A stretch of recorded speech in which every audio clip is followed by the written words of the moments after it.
है, अब कथा तो प्रारंभ हो गई। अब चाहे आंधी आ जाए, तूफान आ जाए, बिजली गिर जाए, अब तो कथा विश्राम होकर के ही मानेगी। 7 दिन तो चलेंगे, बस ये व्यवस्था बने। और बाहर जितने लोग खड़े हैं उनसे हमारी प्रार्थना, धीरे धीरे करवा रहे हैं व्यवस्था। आगे तो जगह नहीं है मंच पे, हम हमारे बगल में बैठना हो तो आ जाओ। पीछे थोड़ी बहुत जगह है, इसलिए वो लोग पीछे पहुंच जाएं, वहां पर जगह है, वहां बैठ जाएं। और बिल्कुल अब हल्ला ना करें। आज वसंत पंचमी का पावन दिवस है। कई लोग पीले पीले वस्त्र पहन करके बैठे हैं। आप सब लोगों को पावन वसंत पंचमी के उत्सव की बधाई हो। वसंत पंचमी इतना पावन त्योहार है। आज रक्षाबंधन पर एक ही त्योहार होता है रक्षाबंधन का, दीपावली पर एक ही त्योहार होता है। 2 त्योहार होते हैं, एक तो लक्ष्मी पूजन होता है, दूसरा राम जी के आगमन की खुशी होती है। होली पर भी एक ही त्योहार होता है, लेकिन एकमात्र वसंत पंचमी ऐसा है जिसमें अनगिनत त्योहार हैं एक ही दिन में। सबसे पहला, आज पूरे ब्रह्मांड के शब्द का प्रादुर्भाव हुआ आज ही के दिन। ब्रह्मा जी ने पूरा ब्रह्मांड बनाया, पृथ्वी बनाई, तीनों लोक बनाए, सब कुछ बना दिया। लेकिन ये सारा ब्रह्मांड निर्जीव जैसा था। और व्यक्ति निर्जीव कब होता है? जब उसकी वाणी ना निकलती हो। बहुत ध्यान से सुनिएगा सब लोग, सबको आवाज आ रही है? ब्रह्मा जी ने ब्रह्मांड का निर्माण कर दिया, लेकिन ब्रह्मांड स्वर विहीन है, शब्द विहीन है। तो ब्रह्मा जी बोले, ठाकुर जी मैंने ब्रह्मांड तो बना दिया, लेकिन स्वर और शब्द के विहीन इस ब्रह्मांड को देख करके मन नहीं लग रहा है। मतलब हवा तो चल रही है, सब लोग इधर देखो, यहां देखो, अभी तो चलेगा, अभी यहां देखो आप लोग। मतलब हवा तो चल रही है, पर पत्तों से कोई स्वर नहीं आ रहा है। नदी तो झरझर करके बह रही है, पर म्यूट है, बिल्कुल आवाज नहीं है। पक्षी उड़ रहे हैं, चिल्ला रहे हैं, मुख खोल रहे हैं, पर स्वर नहीं निकल रहा है। तब ब्रह्मांड जी सुनसान ब्रह्मांड को देख करके पूरी नगरी इतनी सुंदर बनाई। अब आप खुद सोचो, कहीं झरने के पास जाओ और वो झरने से खूब सुंदर जल गिरता हो, लेकिन साइलेंट हो, आवाज ना आती हो, उस झरने का आधा सुख तो वहीं खत्म हो जाता है। देख करके कितना सुख ले पाओगे? प्रकृति बहुत सुंदर है, लेकिन इस प्रकृति के पास अगर स्वर ना हो, शब्द ना हो, तो ये प्रकृति अशोभनीय हो जाएगी। इसलिए ब्रह्मा जी ने प्रार्थना की, और तब वेदवाणी स्वरूपा परांबा जगदम्बा श्री सरस्वती जी प्रकट हुई, और उन्होंने पूरे ब्रह्मांड को स्वर युक्त किया, शब्द युक्त किया आज ही के दिन। तो आज शब्द प्रकट हुए, स्वर प्रकट हुए। सारे गामा पाधानी, नहीं यही है 7 स्वर। सारे गामा पाधानी, नहीं सा 8वां है। वो सा जो है वो पहला ही है, ये 7 स्वर ही होते हैं, सा रे गामा पा धा नी। बस वो जो सा है वो ऊपर का सा, वहां से फिर सा रे गामा पा धा नी शुरू हो जाता है। तो सा 2 बार हम बोलते हैं, पर स्वर 7 नी तक ही हैं। ये भी आज ही के दिन प्रकट हुए। मतलब आज कितना सुंदर दिन है। आज का दिन नहीं आया होता अगर हमारे जीवन में कभी, तो कभी संगीत नहीं होता, कभी स्वर नहीं होता, कभी कथा नहीं होती। ये पूरा ब्रह्मांड कितना नीरस होता यदि आज का दिन ना होता। तो आज के दिन ने पूरे ब्रह्मांड को रसयुक्त किया, स्वर युक्त किया, शब्द युक्त किया। इसलिए आज का दिन वसंत पंचमी। दूसरी बात, आज के दिन सरस्वती जी का प्रादुर्भाव भी है, और एक प्रकार से सरस्वती जी आज के दिन छुट्टी लेती हैं। सरस्वती जी कहती हैं पूरा ब्रह्मांड मेरे कारण चल रहा है, 24 घंटा और 365 दिन हम काम पे लगी रहती हैं। तो आज के दिन ग्रंथों का, वाद्यों का, संगीत के सुंदर सुंदर यंत्रों का और सरस्वती जी का पूजन करके उनको विश्राम दिलाया जाता है। घर जाइएगा लौट करके यहां से, और जो भी सदग्रंथ आपके घर पर हों उनको आज बढ़िया पूजन करके, पुष्प अर्पित करके, सुंदर एक वस्त्र से ढक करके उनको शयन कराइएगा। पंचमी, षष्ठी और सप्तमी 3 दिन तक सरस्वती जी शयन करती हैं। इसलिए हमारे यहाँ आप लोगों ने शायद बचपन में अनुभव किया हो, वसंत पंचमी वाले दिन पढ़ने नहीं देते थे, आज पढ़ो नहीं। कई बार मन में आता था कि भाई आज क्यों ना पढ़ें। आज के दिन इसलिए नहीं पढ़ते क्योंकि सरस्वती जी शयन में, वैसे आज ही के दिन, ये 3 दिन, आज कल और परसों 3 दिन सरस्वती जी शयन में रहती हैं। अब इसमें एक बात है, पुराना विषय आप पढ़ सकते हो, नया नहीं पढ़ना चाहिए, कुछ नवीन। उसमें कारण क्या है, नया पढ़ लोगे दिक्कत नहीं है, पर एक प्रकार से आप बिना सरस्वती जी के जागृत अवस्था में कुछ ग्रहण करना चाहोगे तो वो लाभकारी नहीं होगा। इसलिए हमारे आचार्यों ने इन 3 दिवस को मौखिक अध्ययन में विभाजित किया। बोलो, वाणी से अध्ययन कर लो, पर नया विषय मत पढ़ो। इसलिए सरस्वती जी विश्राम में चली जाती हैं। वसंत पंचमी वाला दिन जब हम लोग स्कूल में होते तो बहुत अच्छा लगता था हमको। अपने स्कूल बैग में से सारी किताबें निकाल करके उन पर मालाएं चढ़ा देते थे। और आज के दिन ना ट्यूशन टीचर पढ़ा सकता है, आज के दिन ना माता जी कह सकती हैं पढ़ो, पिताजी भी। और जबकि ये एग्जाम का ही टाइम होता था, अब एग्जाम आने वाले कुछ दिन में। आज के दिन हम सरस्वती जी तो क्या छुट्टी मनाती, विद्यार्थी ज्यादा छुट्टी मनाते। संडे से भी अच्छा है, सरस्वती जी विश्राम में रहती। इसलिए ये 3 दिन तक सरस्वती जी का विश्राम उत्सव मनाया जाता है कि वो विश्राम में। दूसरी बात, आज के दिन यदि कोई व्यक्ति सरस्वती जी से प्रार्थना करे कि हे सरस्वती मैया, आप मेरे कंठ पर, मेरी जिह्वा पर विराजमान होकर के वही कहवाइए, वही बुलवाइए, या वही वचन शब्द प्रकट करवाइए जिससे मेरा कल्याण हो। तो हो सकता है कि आज के बाद अनर्गल प्रलाप या जिससे आपका हनन हो, ऐसी वाणी का आप कभी प्रयोग ही ना करो। सरस्वती जी कृपा करती हैं। तो ऐसा मधुर दिवस है। 2 कारण सुन लिए। तीसरा कारण, वसंत पंचमी के दिन, आज ही के दिन महाप्रभु जगन्नाथ जी के रथ का निर्माण होना प्रारंभ हो जाता है। आज प्रथम पूजन होता है उन लकड़ियों का जिनसे श्री जगन्नाथ महाप्रभु जी का रथ बनने वाला है।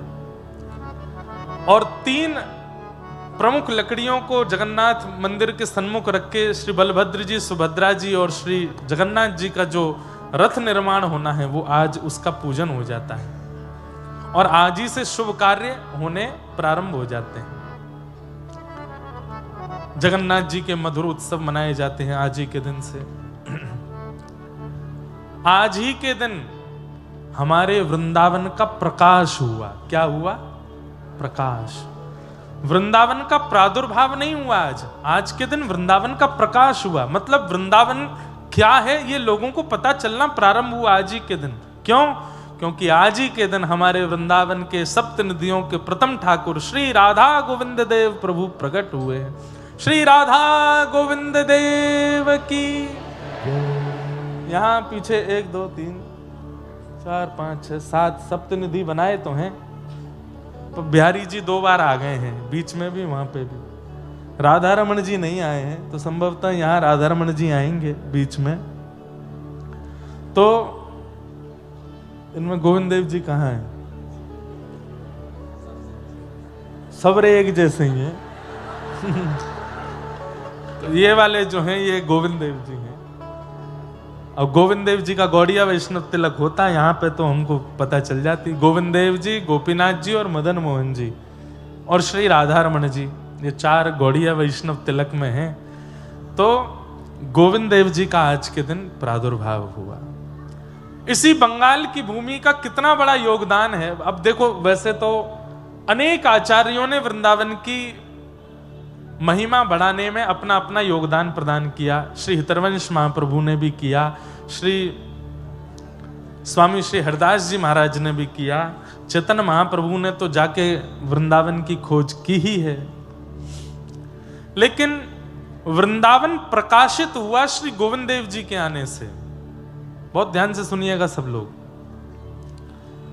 हमारे वृंदावन के सप्त निधियों में सबसे पहले ठाकुर यदि वृंदावन में प्रकट हुए तो वो गोविंद देव प्रकट हुए। कथा आती है श्रीमद् भागवत के महात्म्य में कि जब भगवान के परपौत्र वज्रनाभ आए द्वारिका से वृंदावन, भगवान अपनी लीला पूरी करके चले गए, तो भगवान के परपौत्र वज्रनाभ 16,100 भगवान की पटरानियों को लेकर के वृंदावन आ गए। वे रानियां इतनी व्याकुल रहती थीं कृष्ण विरह में, तब वज्रनाभ ने विचार किया मैं क्या करूं जिससे मेरी माताओं का शोक दूर हो। ये 24 घंटे ठाकुर जी को याद करती रहती हैं। तब उन्होंने ठाकुर जी के 3 विग्रहों का निर्माण करवाया, गोविंद देव, मदन मोहन और श्री गोपीनाथ। तो जैसे ही गोविंद देव जी प्रकट हुए, माताओं ने घूंघट कर लिया और मानो जैसे ऐसा लगा कि प्रत्यक्ष श्याम सुंदर सामने आ गए हों। वही गोविंद देव जी कालांतर में भूमिगत हो गए, वृंदावन की भूमि के अंदर विराजमान हो गए। फिर इसी बंगाल की भूमि से, मैं नाम भूल रहा हूं गांव का, श्री रूप सनातन गोस्वामी जी का गांव राम के लिए एक स्थान है पश्चिम बंगाल में। वहां से श्री रूप सनातन गोस्वामी, ये 2 भाई थे और बड़े कुल खानदान में जन्मे। एक राजवंश में नौकरी करते थे, लेकिन बहुत संपत्ति थी इनके पास। श्री चैतन्य महाप्रभु का ऐसा सत्संग प्राप्त हुआ, सब छोड़ करके वृंदावन चले गए। तब श्री रूप गोस्वामी पाद, उन्होंने यमुना तट पर बैठ करके ऐसा भजन किया कि एक दिन रात्रि स्वप्न में छोटे से ग्वारिया बनकर के ठाकुर जी चित्त में आ गए और आकर के मानो इनको स्वप्न में लेकर के गए एक मिट्टी के टीले के ऊपर, और जाकर के मानो आज्ञा करी मैं यहीं बैठो हूं, मुंह को यहां से निकारो। तब आप सुबह उठ करके उस मिट्टी के टीले को खोजने लगे। तभी एक ग्वारिया बालक ने कहा कि मेरी गैया रोज या टीले पे जाए के बिना हाथ लगाए सबरे थनन से दूध निकाल दे। कहां दूध निकाले? उस स्थान को जाकर के जब देखा, मिट्टी को दूर किया, तो वहीं से हमारे ठाकुर जी के प्रथम निधि स्वरूप श्री राधा गोविंद देव प्रभु प्रकट हो गए। आज जयपुर में विराजमान है। मुगलों के आक्रमण के कारण ठाकुर जी ने आज्ञा की कि मोकू यहां से कहीं और लेके चलो। तब ठाकुर जी को जयपुर लेकर के गए और आज भी ठाकुर जी श्री जयपुर में विराजमान है, श्री राधा गोविंद देव प्रभु। तो आज उनका जन्मोत्सव भी है, आज ठाकुर जी का प्राकट्य उत्सव भी है। इसी भाव से श्री राधा गोविंद देव प्रभु के प्राकट्य दिवस की बधाई हो, वृंदावन के प्रकाश उत्सव की बधाई हो। आज के दिन वृंदावन का प्रकाश हुआ, 10 दिशाओं में हवा की तरह बात फैल गई। अरे भैया, कहां ठाकुर जी के दर्शन हो रहे हैं? ये त्रिभंग लली श्याम सुंदर कहां हैं? तब सबने कहा वृंदावन में। तब लोग बागों ने वृंदावन ढूंढ ढूंढ के जाना शुरू किया और श्री राधा गोविंद देव प्रभु के दर्शन किए। तो आज के दिन वृंदावन का प्रकाश हुआ। वसंत पंचमी, गोविंद देव जी प्रकट हुए। और क्या हुआ आज ही के दिन, वसंत पंचमी के दिन, श्री चैतन्य महाप्रभु की परम भार्या विष्णु प्रिया जी का आज के दिन प्रादुर्भाव दिवस भी है। उनको भी बारंबार वंदन। अभी यहाँ बंगाल में आए हैं तो महाप्रभु जी की चर्चा, लीलाएं थोड़ी थोड़ी होंगी कथा में। और बंगाल के जितने वैष्णवों ने वृंदावन का प्रकाश किया, वृंदावन में भजन का अद्भुत रंग जमाया, उन सबको भी हम लोग स्मरण करेंगे। श्री विष्णु प्रिया जी, उनकी भजन की ऐसी सुंदर रीति, लोग बाग माला पर नाम जपते हैं, लोग बाग माला झोली में नाम जपते हैं, आजकल काउंटर पे नाम जपते हैं। मैंने भी एक आध बार ऐसा कहा कि भाई काउंटर में क्या दिखाई देता है संख्या, और संख्या दिखने से कभी कभी अभिमान हो जाता है कि हमने इतना नाम कर लिया। इसलिए काउंटर यूज करो, पर उस पर जो संख्या दिखने वाली जगह है वहां पे कुछ ऐसा व्हाइटनर जैसा कुछ लगाओ कि संख्या आपको दिखाई ना दे।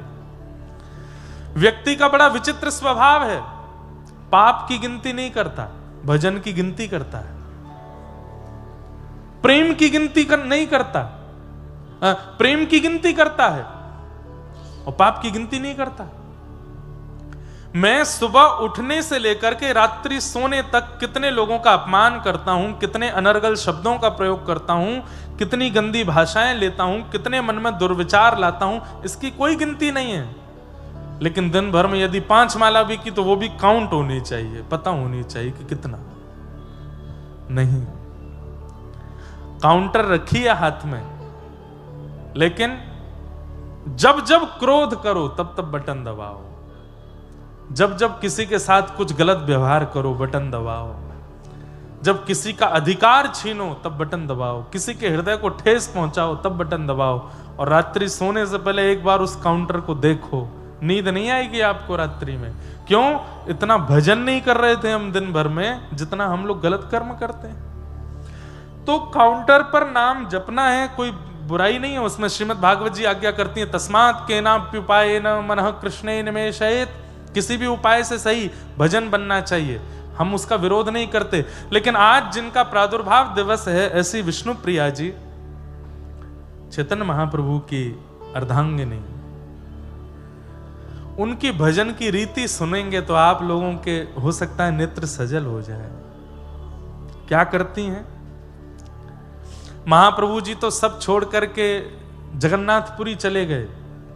कथा सबको पता होगी कि महाप्रभु जी तो वृंदावन जाना चाहते थे, लेकिन मां की आज्ञा थी कि वृंदावन बहुत दूर है बंगाल से, ऐसी जगह चले जाओ कि कल को अगर मेरे अंतिम समय का क्षण आवे तो तुमको आने में विलंब ना हो।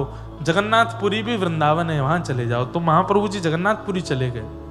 तब उनकी पत्नी घर छोड़ करके नहीं गई, महाप्रभु जी की अनुपस्थिति में घर का ध्यान रखती हैं, उनकी मां का ध्यान रखती हैं। घर पर नित्य संत आते हैं, वैष्णव आते हैं, ब्राह्मण आते हैं, सबको प्रसाद पवाने की क्रिया करती हैं। लेकिन उनकी भजन की रीति कैसी? आज जितना अन्न घर में बनना है, और बंगाल में प्रथा है कि पूर्ण अन्न चावल है, चावल ही ज्यादा पाते हैं, दाल भात। महाप्रभु जी की भार्या वो एक पात्र में आज जितने चावल बनने उतने चावल के दाने रखती हैं, और प्रत्येक चावल को उठाती हैं और नाम जप करती हैं और उसको दूसरे पात्र में धरती जाती हैं, जब तक संपूर्ण चावल जो आज बन। कितने लोगों का प्रसाद बनना है? सैकड़ों तो महात्मा आने वाले हैं, सैकड़ों वैष्णव आने वाले हैं, ठाकुर जी की भोग प्रसादी बनने वाली है। कोई 2-4 मुट्ठी चावल नहीं, परात भर के चावल होती थी। एक एक दाने को उठा करके ठाकुर जी का नाम गुणगान करते हुए उन चावलों पर नाम जप करती, फिर उन चावलों को धो करके सिद्ध करके ठाकुर जी को प्रसाद पवाती। ठाकुर जी के प्रसाद के बाद ठाकुर जी का भोग संतों में वितरण करवाती, माता जी को पवाती। सबको पवाने के बाद जो शेष बचता वो स्वयं पाती। ऐसा भजन विष्णु प्रिया जी का। हम कर सकते हैं ऐसा? यहां 16 माला हमारी रोज हो जाती हैं तो हम लोग इंसान को इंसान नहीं समझते, वो असुर बन जाता है हमारे लिए। हम सबसे श्रेष्ठ हैं क्योंकि 16 माला हमारी रोज हो रही हैं। और यहां असंख्य अन्न के दाने, भात के दाने, चावल के दानों पर नाम जप करके पूरे विश्व को पवाने वाली ऐसी विष्णु प्रिया जी इसी बंगाल की भूमि पर आज के दिन प्रकट हुआ। वसंत पंचमी। कम से कम जितनी रोटी हम पाते हैं, उत्तर भारत के लोगों के लिए तो थोड़ा इजी हो जाएगा क्योंकि वहां रोटी पाते हैं। जितनी रोटी पाते हैं, प्रत्येक रोटी पर कम से कम आपको 10 माला तो करनी चाहिए ठाकुर जी के नाम की।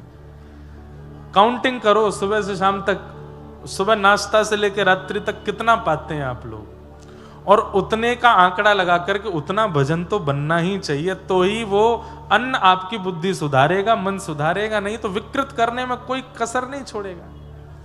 बंगाल के लोगों के लिए कठिन इसलिए हो जाएगा, उनको तो एक एक दाना गिनना पड़ेगा। यहां तो भात खाते हैं, और उतना ही भात खाओ जितना वजन बने आपसे। लेकिन उसमें ऐसा कर सकते हो आप कि भात दाल के साथ मिला लो तो छोटे छोटे लड्डू बन जाएंगे। कम से कम उनके अब ज्यादा पाते हैं तो 108 लड्डू बनाओ, प्रत्येक लड्डू को पाते समय ठाकुर जी का स्मरण करो।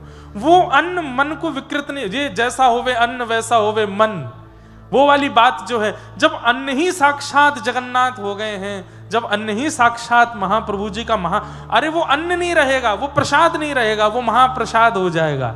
और महाप्रसादे गोविंदे, महाप्रसाद गोविंद का स्वरूप हो जाता है। वो बुद्धि विकृत नहीं करता, बुद्धि को श्रेष्ठ बनाता है। तो आज विष्णु प्रिया माता जी का भी प्रादुर्भाव दिवस, और आज वसंत पंचमी के दिन। उत्सव तो बहुत सारे हैं, लेकिन आज ही के दिन हमारे ब्रज मंडल में होली शुरू हो जाती है। बोलो होली के रसिया की। आज के दिन ठाकुर जी की होली शुरू होती है। एक रसिया गा देते हैं, और आज एक रसिया गा करके कथा को प्रारंभ करते हैं।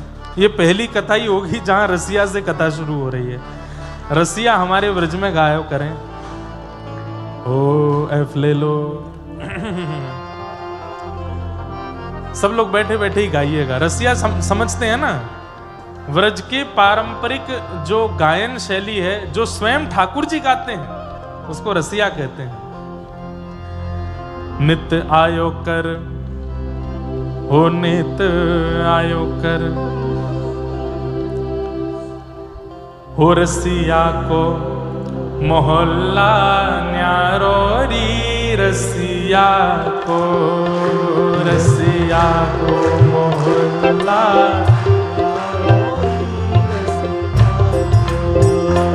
रसिया को मोहल्ला न्यारो री, रसिया को, रसिया को मोहल्ला न्यारो री, रसिया को। भैया नीचे वाले तो गा रहे हैं, सोफा वाले भी गाएंगे तो आनंद आवेगा। करताल बजा के, आज वसंत पंचमी है, हमारे लाल जी को गुलाल लगायो है पहली बार। आज के दिन ठाकुर जी के गर्म कपड़े थोड़े थोड़े हटाने शुरू कर देते हैं, और आज ही के दिन से शिशिर ऋतु, जो ये शीत ऋतु है, ये जानी प्रारंभ होती है। आज के दिन से ठाकुर जी की धीरे धीरे गर्मी प्रारंभ हो जाती है। यहीं बंगाल में बैठे बैठे गा करके मानो ठाकुर जी के गालन पर नए गुलाल लगाओ। रसिया को, हाँ रसिया को, ओ रसिया को मोहल्ला न्यारो री, रसिया को, रसिया को न्यारो री, रसिया। अरे हारे रसिया को, हमें रसिया को, हरे रसिया को, हमें रसिया को मोहल्ला न्यारो री, रसिया को, रसिया को मोहल्ला न्यारो री, रसिया को, रसिया को न्यारो री, रसिया। ब्रज भाषा में है, समझ में आ रही है? अरे बंगाल वासियों बूझते पारो, ब्रज भाषा बूझते पारो तो फिर गाओ पारो। क्या बोलेंगे? गाओ भी। बंगला में कैसे बोलेंगे? गाओ साथ में, गाओ गाओ।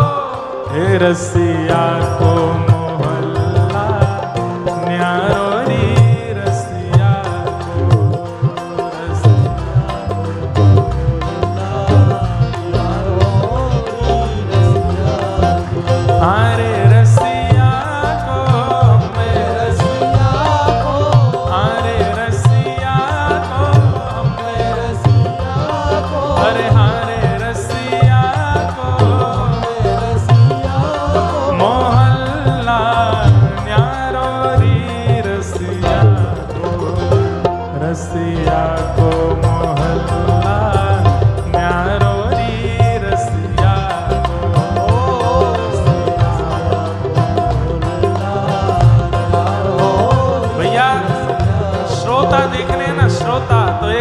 पीछे वाली पंक्ति में देखो, ये देखो क्या आनंद में झूम रहे हैं सब रे। बलहोरी के रसिया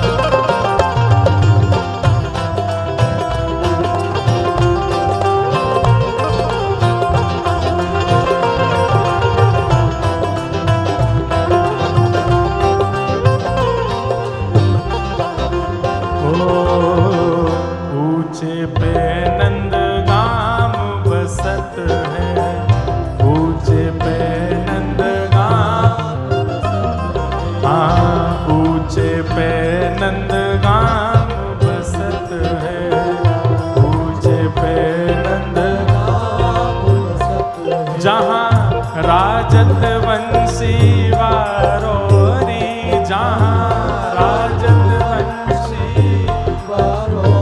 ओ जहाँ राजत वंशी वारोरी, जहाँ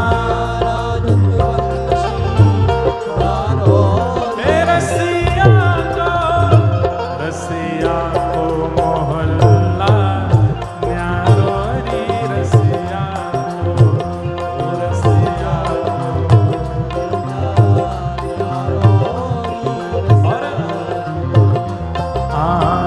बरसाने या की भई है सगाई, बरसाने या की भैया अभी अभी हमारे गिरधर लाल जी ब्याह करके आए हैं और राधा गिरधर लाल है कि आए हैं, बरसाने में ब्याहुला करके आए। आप सबन को बधाई हो। बरसाने या की भई है सगाई, बरसाने या की हो, ये तो श्यामा को है घरवारो, ये तो श्यामा को है घर, ये तो राधा को घरवारो दी, ये तो राधा को घरवारो, रसिया को मोहल्ला न्यारोरी, रसिया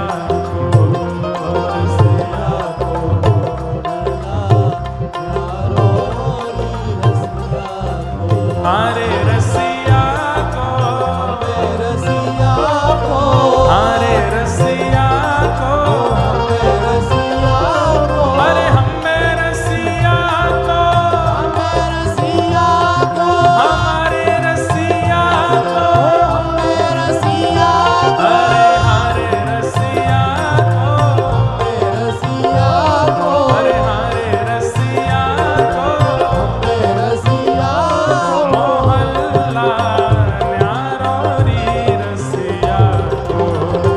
रसिया को मोहल्ला नारोरी, रसिया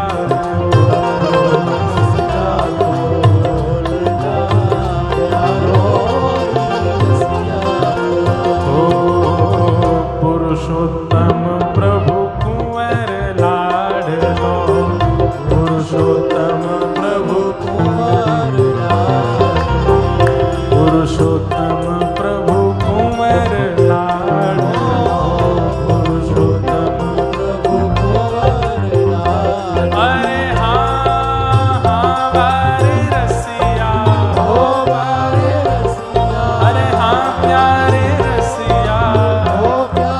पुरुषोत्तम प्रभु कुंवर लाडलो, पुरुषोत्तम प्रभु कुंवर लाडलो, हो ये तो यशोमती नंद दुलारो री, ये तो यशोमती नंद दुलारो, हो ये तो यशोदा के नैनन को तारो री, ये तो यशोदा के नैनन को तारो री, रसिया को मोहल्ला न्यारोरी, रसिया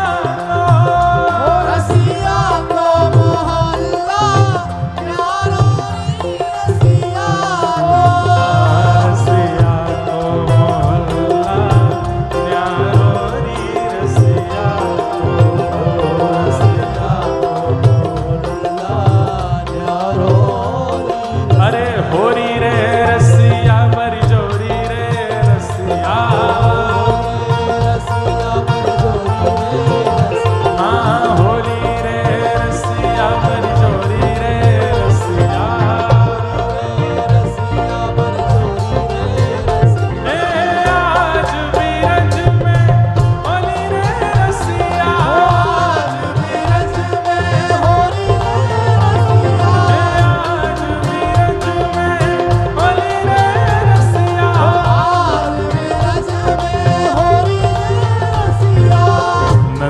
गांव के कुंवर कन्हैया, नंद गांव के कुंवर कन्हैया, और बरसाने की राधा गोरी रे रसिया, बरसाने की राधा गोरी रे, हाँ बरसाने की राधा गोरी रे रसिया, बरसाने की बजाओ ढाके,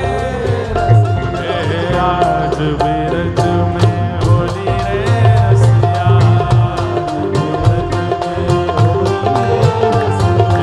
आज बिरज में होली रे रसिया,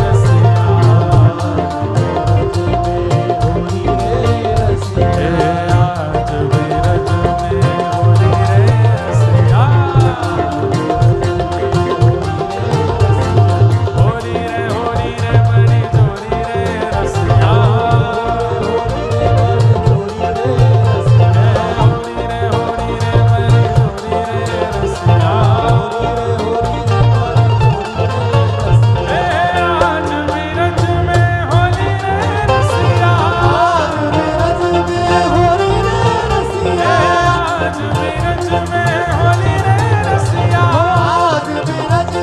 होली रे बड़ी जोरी रे रसिया, बलहारी के रसिया की जय जय श्री राम, जय जय श्री राम, जय जय श्री राम। बधाई हो, बधाई हो, बधाई हो। तो इस प्रकार से आज के दिन से हमारे व्रजमंडल में फागुन की बौछार शुरू हो जाती हैं। ठाकुर जी को रंग लगाना प्रारंभ है जाए और हमारे व्रज की परंपरा में आज से ढप बजने शुरू हो जाते हैं। ठाकुर जी के महल में, भवन में ढप बजते हैं।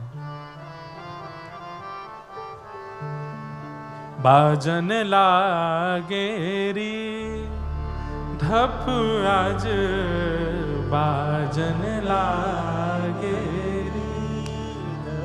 आप कहेंगे महाराज जी आज से ही क्यों शुरू हो गया? 40 दिन की होली होती है व्रजमंडल में। कितने दिन की? अब तो देखो रात हो गई, अब जाके गुलाल मत लगाना, पर ये तो सुबह ही लगाना था। आज के दिन गुलाल लगाते हैं ठाकुर जी को। जो लगा के आए उनको बहुत बहुत शुभकामना, जो नहीं लगा के आए अब तो कुछ हो नहीं सकता, कल लगा देना। और वैसे तो व्रज के उपासक तो आज से लेके 40 दिन तक रोज लगाएं। हमारे गिरधर लाल जी रोज लगाएंगे, रोज थोड़ा थोड़ा गुलाल, और संध्या में लगभग 5-6 बजे फिर गुलाल हटा लिया जाता है। इन 40 दिनों में ठाकुर जी सहज हो जाते हैं सबके लिए। इतने सहज हो जाते हैं, जितने अपरस के नियम, जितने ठाकुर जी की सेवा में ये नियम है, छू नहीं सकते, ये नहीं कर सकते, वो नहीं। इन 40 दिनों में ठाकुर जी अपने भवन से निकल के बाहर आ जाते हैं। बोले जाको जैसो मन हो मेरे संग आनंद करे। ये 40 दिन ठाकुर जी अति सहज हो जाते हैं। इसलिए इन 40 दिनों को होली का मतलब क्या है? आज के दिन गुलाल लगा करके हम ठाकुर जी से कहते हैं नाथ अब तक जो होना था सब हो लिया, कल तक मैंने जो किया सब हो लिया, अब नहीं करूंगा। और जैसे किसी को बहुत प्रसन्नता में हम पटका पहनाते हैं, पाग पहनाते हैं, ऐसे हमारे व्रज के भाव से ठाकुर जी को ऐसे रंग लगाते हैं। ठाकुर जी होली, अब तक जो होना था, आज तक मुझे संसार का होना था वो लिया, अब मैं आपका हूं। आज के दिन रंग लगा करके, और इन 40 दिनों में एक प्रकार से व्यक्ति प्रायश्चित्त करता है। अपने संपूर्ण जीवन में किए गए समस्त अपराधों का प्रायश्चित्त करता है। और हर दिन ठाकुर जी के गाल पर और चरणों में थोड़े रंग अर्पित करके कहता है कि नाथ अब तक बेरंग दुनिया को अपना बनाया, अब आपके चरणों में रंग अर्पित करके आपसे प्रार्थना करता हूं, मुझे स्वीकार करो, मुझे अंगीकार करो, अब मेरे को अपना अधिकारी बनाओ। इसलिए हमारे व्रजमंडल में 40 दिन की होली होती है। और भी कई भाव हैं, सब भाव सुनाएंगे। 7 दिन हम यहीं हैं, कहीं भागे नहीं जा रहे हैं, एक एक भाव करके रोज सुनाएंगे। आज प्रथम दिन है, महात्मा में प्रवेश करते हैं। सच्चिदानंद रूपाय विश्वोत्पत्त्यादि हेतवे तापत्रय विनाशाय श्री कृष्णाय वयं नमः। ये महात्मा का पहला श्लोक है, भागवत जी का पहला श्लोक नहीं है। भागवत जी का पहला श्लोक कल प्रारंभ होगा। आज पहले दिन के कथा में नियमित रूप से महत्व सुनाया जाता है, महात्म सुनाया जाता है। भागवत जी का महात्म क्या है, बहुत ध्यान से सब लोग सुनिए। 3 रूप हैं भगवान के, सत्य, चैतन्य और आनंद। सबसे पहली बात, ठाकुर जी सत्य हैं, जिन्हें कोई असत्य ना ठहरा सके, या फिर ऐसा कहें जो एकमात्र सत्य है, बाकी सब झूठा है संसार में, वो सत्य हैं ठाकुर जी। सत्य का परिचय कई लोग यहां पर 35-40 वर्ष से ऊपर की अवस्था के बैठे हैं। ये लोग इस बात को जान चुके हैं कि संसार में सत्य कुछ भी नहीं है।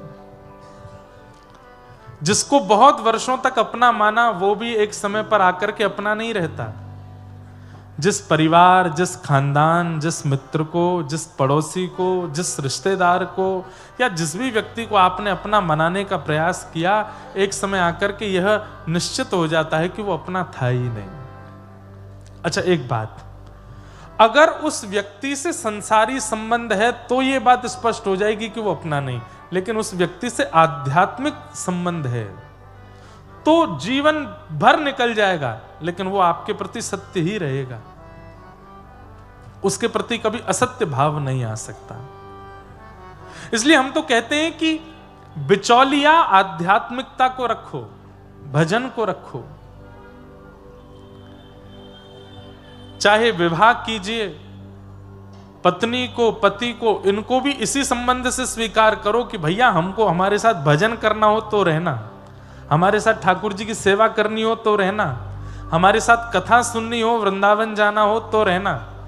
पैसा कमाने की बात, संसारी व्यवहार की बात, ये सब बाद में करना। जितने युवा भाई बहन बैठे हैं, पहली बार में जिससे विवाह करने का, संबंध बनाने का भाव प्रस्तावित घर वाले कर दें कि इससे विवाह करना है, सबसे पहले उससे इन्हीं बातों को क्लियर कर लो। आध्यात्मिकता को मध्यस्थ रखते हुए जब आप संबंध में प्रवेश करेंगे, वो संबंध सदा सत्य होगा।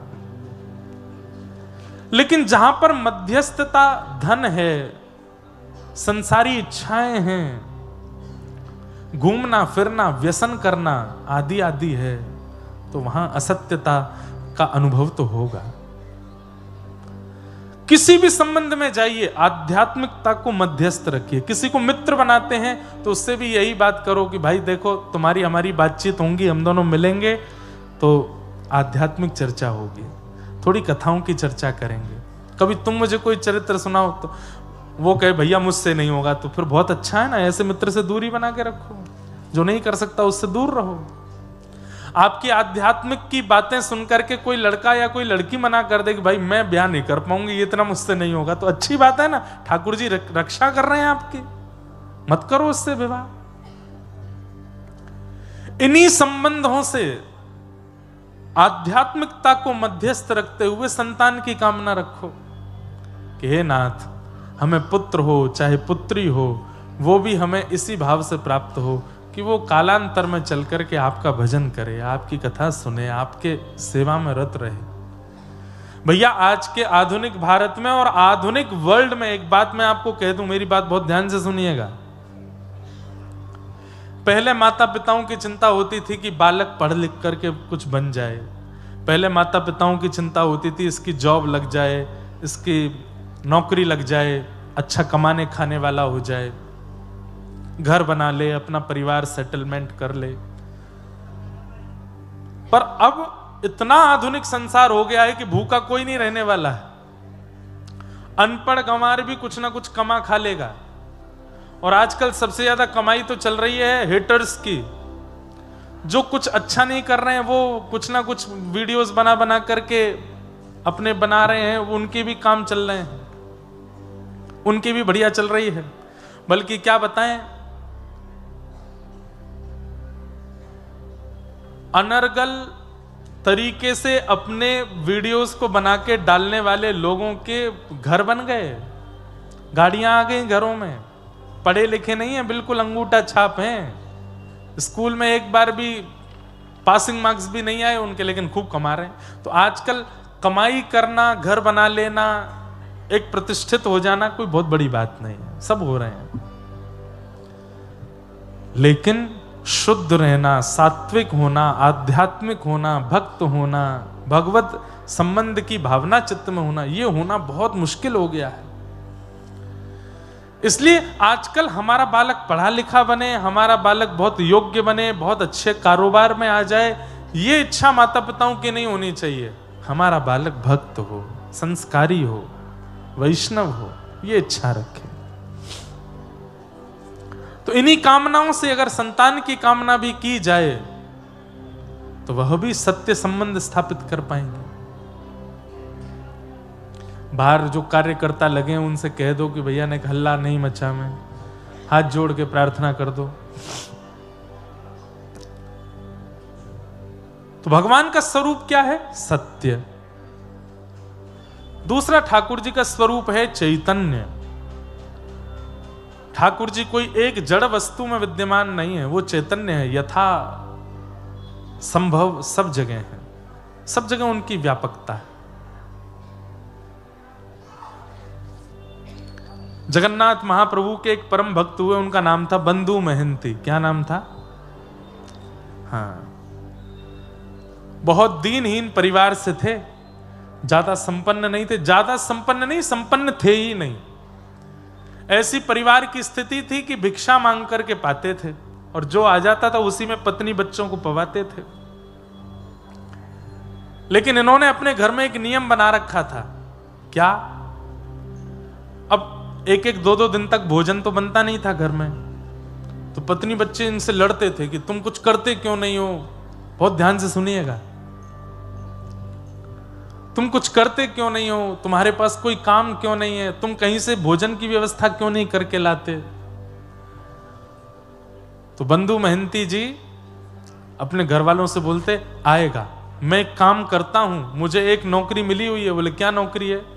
बोले एक व्यक्ति ने मुझसे कहा है हमारे परिवार के नाम से तुम और तुम्हारा पूरा परिवार घर पे बैठ के कीर्तन किया करे तो हम तुम्हारे घर भोजन भिजवा दिया करेंगे। तो अपनी पत्नी बच्चों से बोले कीर्तन करो, कीर्तन करो जितना हो सके। एक दिन हो जाता, रात्रि तक भोजन की व्यवस्था नहीं होती, तो पत्नी बच्चे कहते भोजन तो आया नहीं। बोले कि सेठ जी प्रसन्न नहीं है कीर्तन से, इसलिए नहीं दे रहे भोजन, और करो। तो बच्चे भोजन के लोभ में खूब जोर जोर से मंजीरा बजा बजा के कीर्तन करते थे, और इतने में ही 2-4 दिन में किसी की दया आ जाती, किसी को वो थोड़ा बहुत राशन दे जाता। और देखा कल तुमने कीर्तन बढ़िया किया, सेठ जी ने प्रसाद भिजवा दिया, पाओ अब इसको। बच्चे लोग पाते, आराम करते, पत्नी भी प्रसन्न हो जाती। फिर भूख लगती तो कहते भजन करो, भजन करोगे तभी आएगा। तो भजन का लोभ दे करके पत्नी बच्चों से भोजन का लोभ दे के भजन करवाते थे।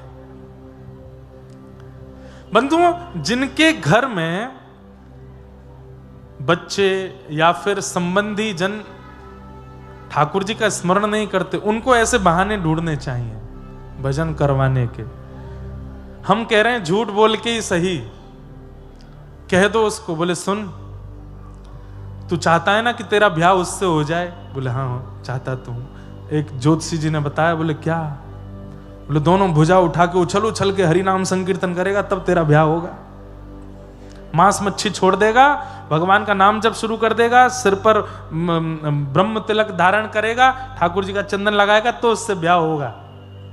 भैया भक्तमाल जी साक्षी हैं इस बात की कि प्रारंभ में नाटक किया था, लेकिन कुछ समय बाद वो असलियत में परिवर्तित हो गया। ठाकुर जी ने उसको स्वीकार कर लिया। एक बात तो बताना ही भूल गया, आज श्री भक्तमाल जी के रचनाकार श्री नाभा जी का भी जन्मोत्सव है, उनका भी प्राकट्य दिवस है।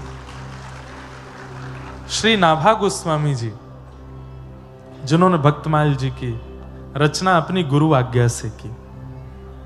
तो अगर घर परिवार खानदान में मित्र में कोई व्यक्ति अगर भजन साधन से दूर है, तो भले झूठ बोल के सही, किसी बात से डरा धमका करके सही, अगर भजन करवाना हो तो करवा लिया कीजिए। राजी राजी करे तो अच्छा नहीं, डरा के करवाओ, कैसे भी करवाओ। भैया बहुत खतरनाक समय आने वाला है। और आप लोग जिस बंगाल की भूमि में रहते हैं, कई बार कमल जहां खिलते हैं आसपास कीचड़ ही होती है। भले ही नाम का प्रचार इसी भूमि से हुआ है, पूरे विश्व को नाम गाना बंगाल ने सिखाया है, पर कभी कभी बंगाल की स्थिति देख करके बहुत पीड़ा होती है चित्त में।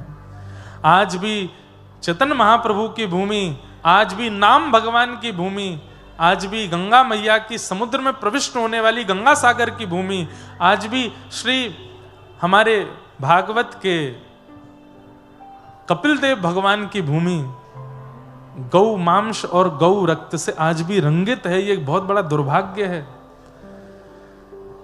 इसलिए आप जिस क्षेत्र में रहते हैं वहां पर अधर्म की श्रेणी भी बहुत ऊंची जा रही है। इसलिए हमारी प्रार्थना है, अभी अपने नेत्रों के आगे दिखने वाले जितने लोग हैं उनका कल्याण खुद का भी कर लो, उनका भी करवा दो, क्योंकि आपके बाद का जो समय है वो बहुत खतरनाक होने वाला है, इससे भी ज्यादा भयावह होने वाला है। हम अपना बुढ़ापा, हमारा बुढ़ापा अच्छा नहीं होगा, मतलब अच्छा मतलब वैसे तो कथाएं तो करते रहेंगे, नाम जप आदि तो करते रहेंगे, पर बुढ़ापा अच्छा नहीं मतलब माहौल बहुत खराब हो चुका होगा संसार का। इसलिए अभी जितना हो सके भजन कर लो, नाम कर लो, ठाकुर जी का ध्यान कर लो। तो बंधु महंती जी अपने घर के सदस्यों से झूठ बोल करके, बहाना करवा करके भजन करवाते थे। सब लोग ध्यान से सुनना। पर एक दिन ठाकुर जी ने इनकी ऐसी परीक्षा ली, 1 दिन 2 दिन 4 दिन 5 दिन 10 दिन 15 दिन हो गए, कोई अन्न नहीं आया। बच्चे बोले, पिताजी ऐसे कैसे सेठ जी हमारे, मंजीरा बजा बजा के हाथ में घाव हो गए, हम सो नहीं रहे और वो हमारे कीर्तन से प्रसन्न नहीं हो रहे। तब बंधु महंती जी ने एक बात और बोल दी। अब इसको झूठ, मेरे को झूठ शब्द प्रयोग करना अच्छा नहीं लग रहा, ये झूठ नहीं है। जिस बात से या जिस साधन से व्यक्ति भजन में लग रहा हो वो झूठ कैसे हो सकता। तो बंधु महंती जी ने एक नई बात बोली, बोले कि सुनो, बहुत हो गई इस सेठ के यहाँ, हमने बहुत काम कर लिया, बहुत कीर्तन कर करके देख लिया, अब इसके यहाँ कीर्तन नहीं करेंगे। तो पत्नी बोली, फिर हमारा भोजन पानी कैसे चलेगा। बोले, मेरे एक मित्र हैं, सोने का मुकुट पहनते हैं, सोने के कुंडल पहनते हैं, सोने के आभूषण पहनते हैं, पद्मराग के कंगन पहनते हैं, सोने के कड़ूला पहन करके चलते हैं, नासिका में सोने के सुंदर बेसर पहनते हैं। अच्छा, इतने बड़े मित्र हैं आपके और आपने आज तक नहीं बताया हमको, क्या नाम है उनका।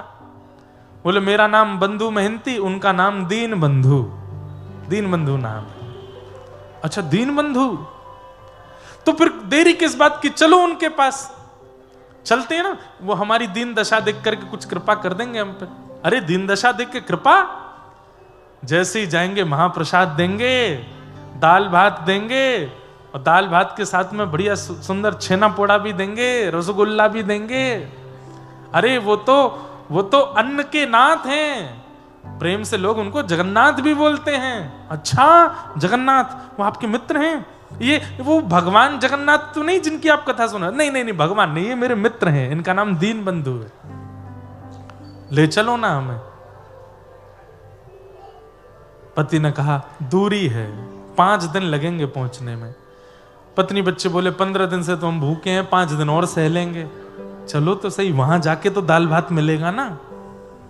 आहा, अपनी पत्नी बच्चे सबको लेकर के निकल पड़े बंधु महंती।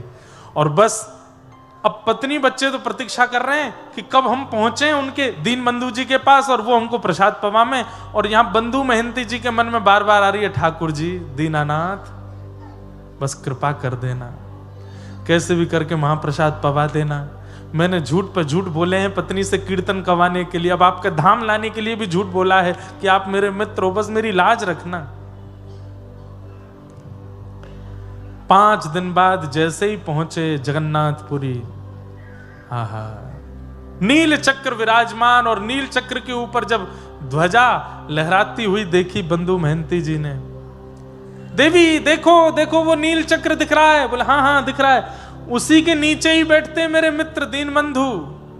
अब तो पत्नी बच्चों में इतनी मतलब जैसे मानो प्रसाद पाने की ऐसी उत्कंठा उत्पन्न हो गई, दौड़ने लगे, भागने लगे, जल्दी चलो, देरी मत करो, पहुंचे हम, तुम्हारे मित्र प्रसाद पवा देंगे। सब लोग इधर देखो,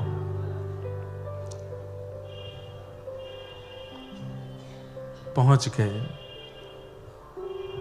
पत्नी बार बार के कहां है तुम्हारे सखा? अरे भीतर तो चलो, अभी दिखाता हूं। सिंह द्वार से भीतर प्रवेश किया, परिक्रमा करते हुए जैसे ही अंदर पहुंचे, गरुण स्तंभ के पीछे जाकर के खड़े, हजारों की तादाद में भक्त खड़े हैं। पत्नी बोलने लगी, कहां तुम्हारे मित्र? अरे देखो, मुझे देखते ही भुजा पसार करके खड़े हैं, गले मिलने के लिए, देखो कैसे बुला रहे हैं, हाथ फैला करके कह रहे हैं जल्दी आओ जल्दी आओ। बीच में सुभद्रा जी वो तुमको बुला रही हैं, और बलभद्र जी बच्चों को बुला रहे, देखो सब भुजा पसार करके बुला रहे हैं, लेकिन भीड़ इतनी ज्यादा है, इतने लोग खड़े हैं सामने, कैसे जाएंगे हम उनके पास? पत्नी बच्चे बोले, हाँ भुजा तो पसार रखी है, प्रेम तो करते हैं आपसे, पर भीड़ बहुत ज्यादा है। हाँ देवी अभी भीड़ बहुत है, अभी बाहर चलते हैं, थोड़ी देर बाहर बैठेंगे, जब भीड़ चली जाएगी, बहुत बड़े सेठ हैं दीनबंधु हमारे, मित्र हमारे, पहले सबकी सुन लेंगे, हम तो घर के हैं, मित्र हैं, सबसे मिलने के बाद हमसे मिल लेंगे वो। पत्नी मान गई, हाँ हाँ ठीक है। अब यहाँ तो भीड़ ही खत्म नहीं हो, चलते चलते चलते बच्चे बेचारे थक गए, चल के आए इतनी दूर से, भूखे प्यासे सो गए, बच्चों के सोते ही माँ भी सो गई, और वहां बंधु महंती जी हाथ जोड़ करके बस नेत्रों से आंसू बहा रहे हैं, जगन्नाथ जी बस कृपा कर दो, कैसे भी करके मेरी पत्नी और बच्चों के चित्त में जो ये विश्वास मैंने प्रकट कर दिया है, इस पर मोहर लगा दीजिएगा, नहीं तो अगर कहीं इनको पता चला कि आप परमात्मा हो, मेरे मित्र नहीं हो, तो ये आपका भजन करना बंद कर देंगे, और बस थोड़ा सा प्रसाद पवा देना। मंदिर बंद हो गया। बंधु महंती जी को बस चिंता है, आज की रात भी निकल जाएगी, पर दिन में क्या होगा? मंदिर से सब लोग वहां से चले गए, बंधु महंती जी पीछे अपनी पत्नी बच्चों को संग लेके चिंता में बैठे हैं, नील चक्र की ओर देख रहे हैं। ठाकुर जी को दया आ गई,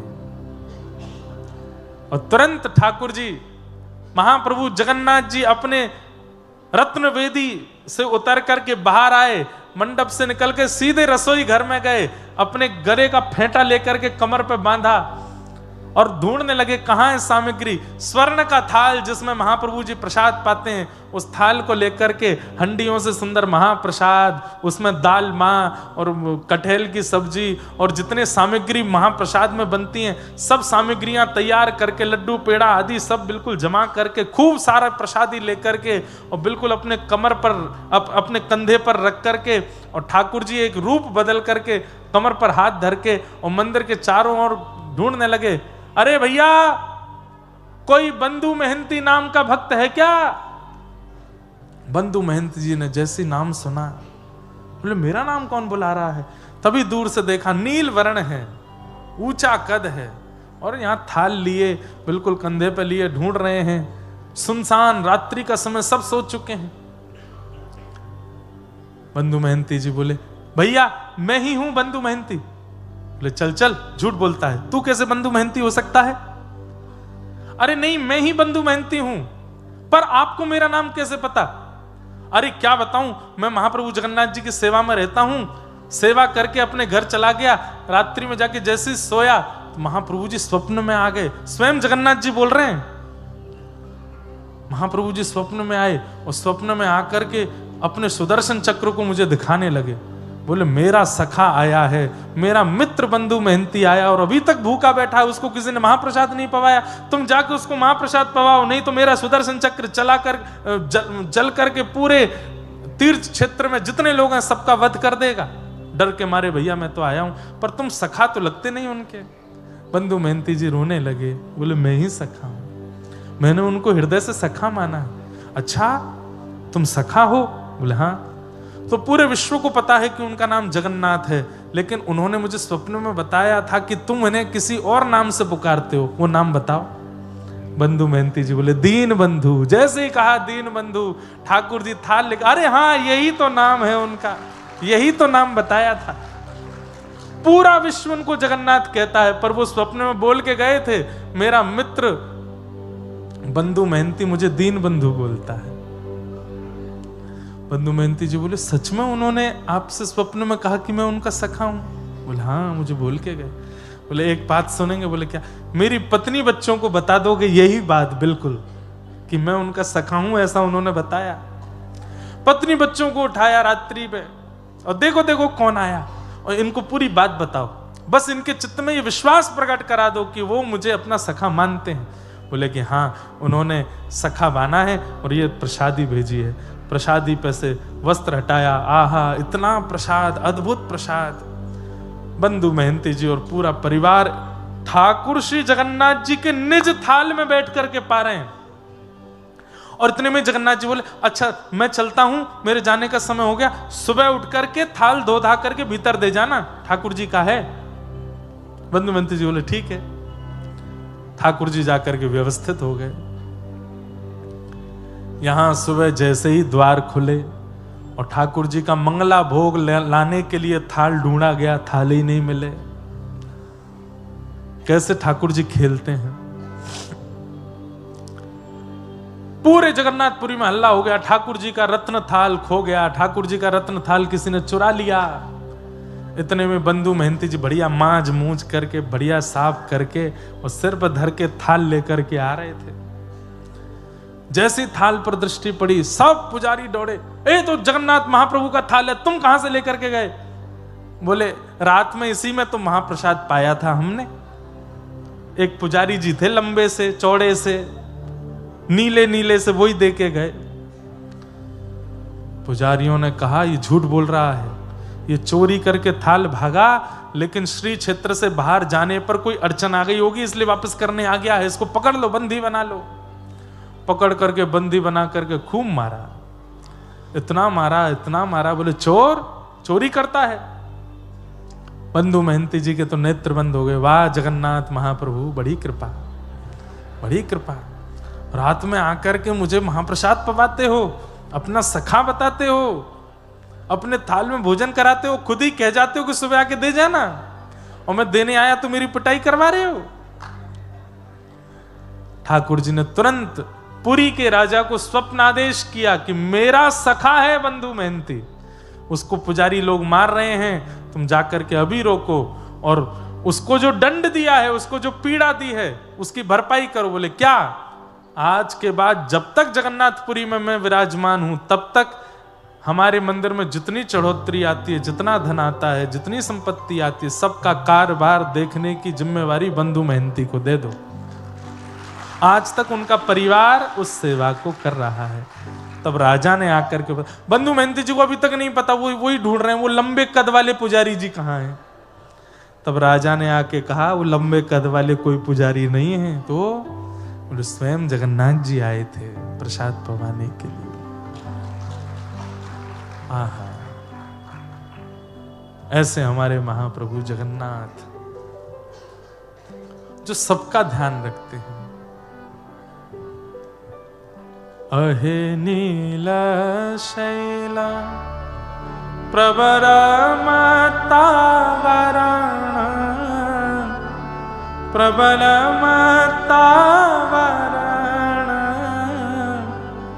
मुआरत नलनी बनकु कर दलन अहे नील शैला कहे साल बेग हीन जाति रे यमन कहे साल बेग हीन जाति रे मुजमन श्रीरंगा चरण तल करु अपन आहे नील शैल। ऐसे महाप्रभु जगन्नाथ श्री जगन्नाथ महाप्रभु चैतन्य है भगवान। उनको धातु में या जड़ वस्तु में आप मत देखिए, वो सर्वत्र हैं, विद्यमान हैं। बस आपके प्रेम भाव से उनको एक बार पुकार लिया जाए, वो प्रकट होने को तैयार है। वो सत्य हैं, वो चैतन्य हैं और वो आनंद है। अब आप लोग यहां बैठे हो, हम तो यहां 4 सवा 4 बजे आए, लोग बाग 3 बजे से बैठे हैं 2 बजे से 11 बजे से। कई लोग यहां बैठे हैं सुबह 10 बजे से, 9 बजे से, 8 बजे से। सब लोग प्रतीक्षा करके आए हैं, पर 8 बजे आए, 10 बजे आए, 12 बजे आए, पर अपना फोन निकाल के एक बार सेल्फी लो अपनी, कितने प्रसन्न हो आप। इतनी प्रतीक्षा अगर किसी और व्यवहार में की होती तो आप इतने प्रसन्न नहीं होते। यहां इतने प्रसन्न क्यों हो? क्योंकि ये वस्तु प्रसन्नता नहीं, सुख नहीं, ये आनंद दे रही है। ये आनंद है और यही आनंद श्री कृष्ण है। तू न संभाले तो हमें कौन संभाले, हे तू न संभाले तो हमें कौन संभाले, हे जगन्नाथ। हमारे पीछे गाओ। ये भाई ये कलकत्ता वाले बेताल होते हैं तो समझ में नहीं आती बात। संगीत के भी बड़े बड़े मूर्धन्य यहाँ हुए हैं, ताल में गाओ। जगन्नाथ चक्कानैन, जगन्नाथ चक्कानैन, नीलाचल मारे तू न संभाले तो हमें कौन संभाले, हो तू न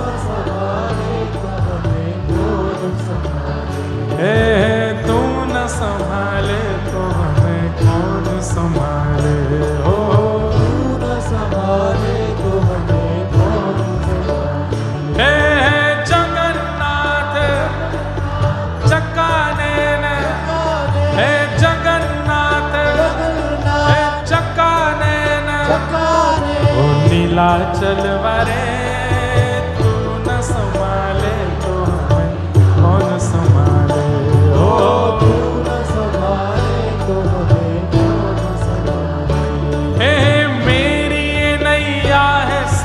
तेरे हवाले, तेरे हवाले, ओ मेरी ये नैया है सिर्फ तेरे हवाले, मेरी ये नैया है सिर्फ तेरे हवाले। हमें तू न संभाले तो हमें कौन संभाले, तू न संभाले तो हमें कौन संभाले, हाँ तू न संभाले तो हमें कौन संभाले, हो तू न संभाले तो हमें कौन संभाले, हे जगन्नाथ हे जगन्नाथ हे चक्कानैन, हाँ चक्कानैन, हे जगन्नाथ जगन्नाथ चक्कानैन, हे चक्कानैन, नीलाचल वारे तू न संभाले तो हमें कौन संभाले, हे तू न संभाले। श्री जगन्नाथ महाप्रभु की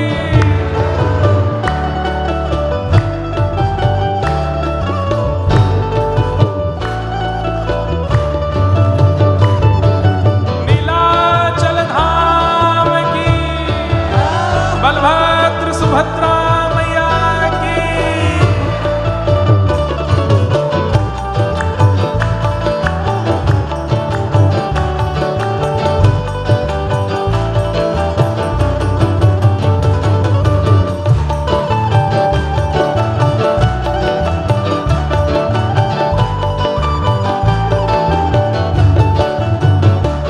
भैया आजकल छोटे छोटे बच्चे, बड़े बूढ़े, मध्य के सब ये गाना गा रहे हैं पूरे भारत में।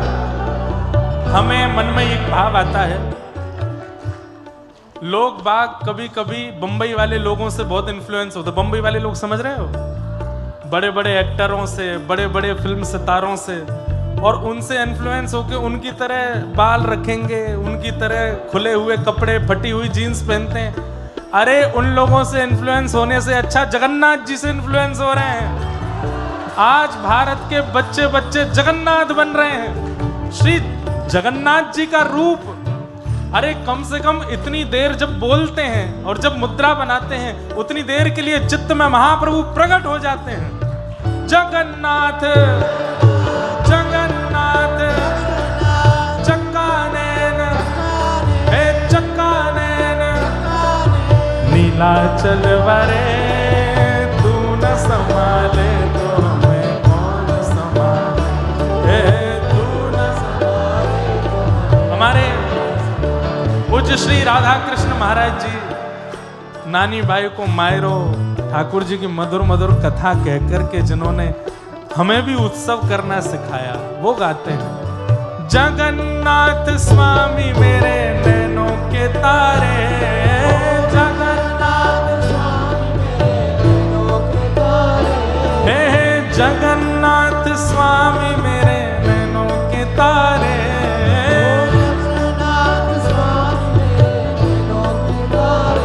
हमें तू न संभाले तो हमें कौन संभाले, हो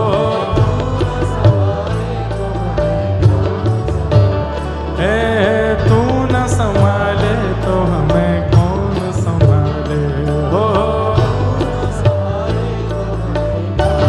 गाइए। हे जगन्नाथ चक्कानैन, हे जगन्नाथ चक्कानैन, प्यारे जगन्नाथ चक्कानैन, हे जगन्नाथ हे चक्कानैन, नीलाचल वरे तू न संभाले तो हमें कौन संभाले, तू न संभाले तो हमें कौन। और ये पंक्ति तो पूरे यहाँ से पूरी ज्यादा दूर नहीं, एक रात का रास्ता है? कम से कम इतने बेग से बोलो कि आधे रास्ता तक तो आवाज जावे, बाकी महाप्रभु जी के कान बड़े हैं, सुन लेंगे। हे तुम्हें छोड़ जाऊं अब मैं किसके दुआरे, तुम्हें छोड़ जाऊं अब मैं किसके दुआरे, हे तुम्हें छोड़ जाऊं अब मैं किसके दुआरे,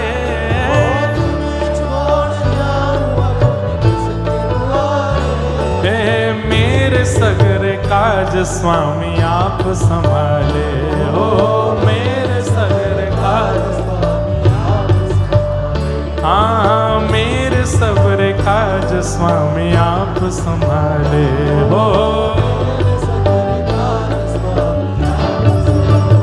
हे जगन्नाथ चक्कानैन, हे जगन्नाथ हे चक्कानैन, ओ नीलाचल वरे तू न संभाले तो हमें कौन संभाले, ओ तू न संभाले तो हमें कौन। मेरे जगन्नाथ जगन्नाथ चक्कानैन, हे चक्कानैन, हे जगन्नाथ चक्कानैन,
सुभद्रा संग आप विराजे, बलभद्र और सुभद्रा संग आप, हे बलभद्र और सुभद्रा संग आप विराजे, बलभद्र और सुभद्रा संग आप,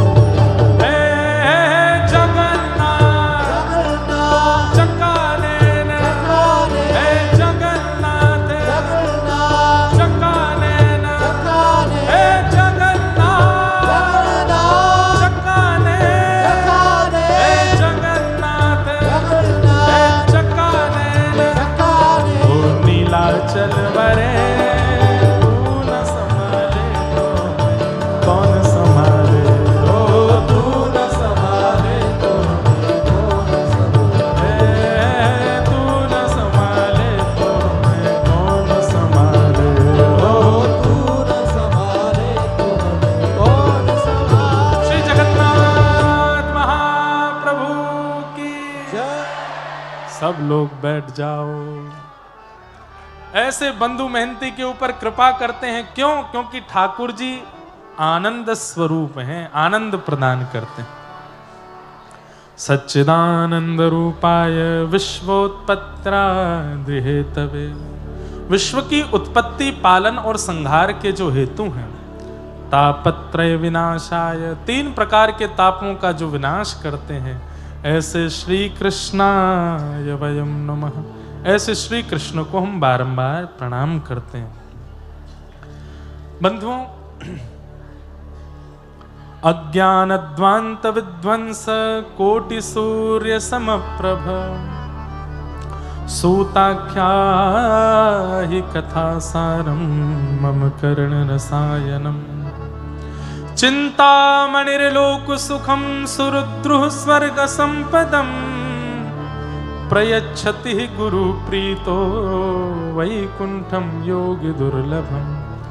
थोड़ी देर बिल्कुल शांति से बैठ के कथा सुनो, उसके बाद कथा को विश्राम की ओर ले चलेंगे, महात्मा का प्रसंग पूरा करें। महात्मा में एक बहुत सुंदर बात बताई है, बहुत बिल्कुल ध्यान से सुनेंगे सब लोग। प्रयच्छति गुरु प्रीतो वैकुंठम योगी दुर्लभम। एक बात सदैव याद रखिएगा, ठाकुर जी की प्रसन्नता महत्वपूर्ण है, धाम की प्रसन्नता महत्वपूर्ण है, नाम की प्रसन्नता। आप नाम करते हैं तो ठाकुर जी का नाम भी प्रसन्न होता है, जब धाम जाते हैं तो धाम प्रसन्न होता है, ठाकुर जी की सेवा करते हैं, प्रसाद पवाते हैं, ठाकुर जी प्रसन्न होते हैं। पर इन सबसे भी अधिक श्रेष्ठ है ठाकुर जी की राह दिखाने वाले गुरु आपसे प्रसन्न हो जाए, गुरु की प्रसन्नता। बुरा नहीं मानिएगा, गुरु यदि प्रसन्न नहीं है तो ठाकुर जी कैसे प्रसन्न होंगे?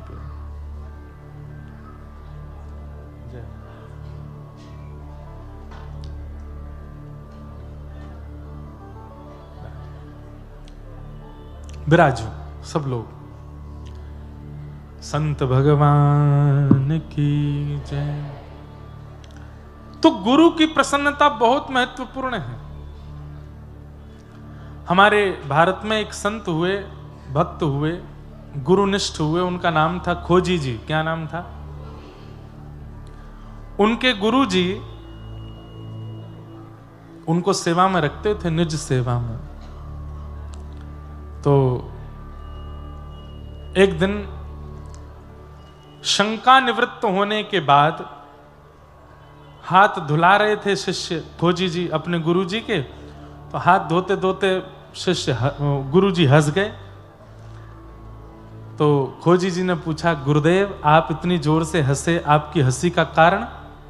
तो गुरु जी तुरंत नाराज हो गए। बोले, कैसे शिष्य हो तुम? तुमको ये नहीं पता कि मैं हंस क्यों रहा हूं? तो शिष्य बोले, गुरु जी क्षमा करें, मैं पहचान नहीं पाया। बोले कि तुम मेरी सेवा से अभी निकल जाओ। इतने दिन सेवा में रहते रहते हो गए, तुमको यही नहीं पता कि मैं हंस क्यों रहा हूं? अरे शिष्य का शिष्यत्व ऐसा होना चाहिए कि गुरु के आव भाव से पता कर ले कि गुरु जी क्या चाह रहे हैं, उनके मन में क्या चल रहा है। अब हम आप सब लोग तो इतनी बड़ी परंपरा गुरु निष्ठता में हम लोग तो नहीं है, पर फिर भी एक प्रसंग सुना रहा हूं कि गुरु की प्रसन्नता से क्या होता है। तुम्हें ये नहीं पता कि मैं हंस क्यों रहा हूं, निकल जाओ सेवा से। और जब तक इसका उत्तर ना मिल जाए कि मैं क्यों हंसा था, आना नहीं लौट के। अब बेचारे खोजी जी जगह जगह जामे, संत जनों के पास जाकर के कहें मेरे गुरु जी क्यों हंसे, मुझे बताओ। संत बोले हमें क्या पता तुम्हारे गुरु जी क्यों हंसे। कई संतों से बेचारे हाथ पांव जोड़ करके खूब दान दक्षिणा भी दे देते, प्रसन्न कर दे। संत बोले बोलो तो सही क्या बात है, तुम पीछे पड़े। बोले मेरे गुरुजी हंस गए थे एक बार, वो क्यों हंसे थे ये बता दो। कोई नहीं बता पाया। तब एक दिन आप एक वृक्ष के नीचे बैठ करके और बिल्कुल व्याकुल हृदय से रोने लगे और बस पूछने लगे प्रकृति मुझे जवाब दो, मुझे गुरुजी ने दूर कर दिया सेवा से, वो हंसे क्यों थे। तब परम भागवत श्री कबीरदास जी प्रकट हो गए और बोले रोते क्यों हो, मैं बताता हूं। बोले क्यों हंसे।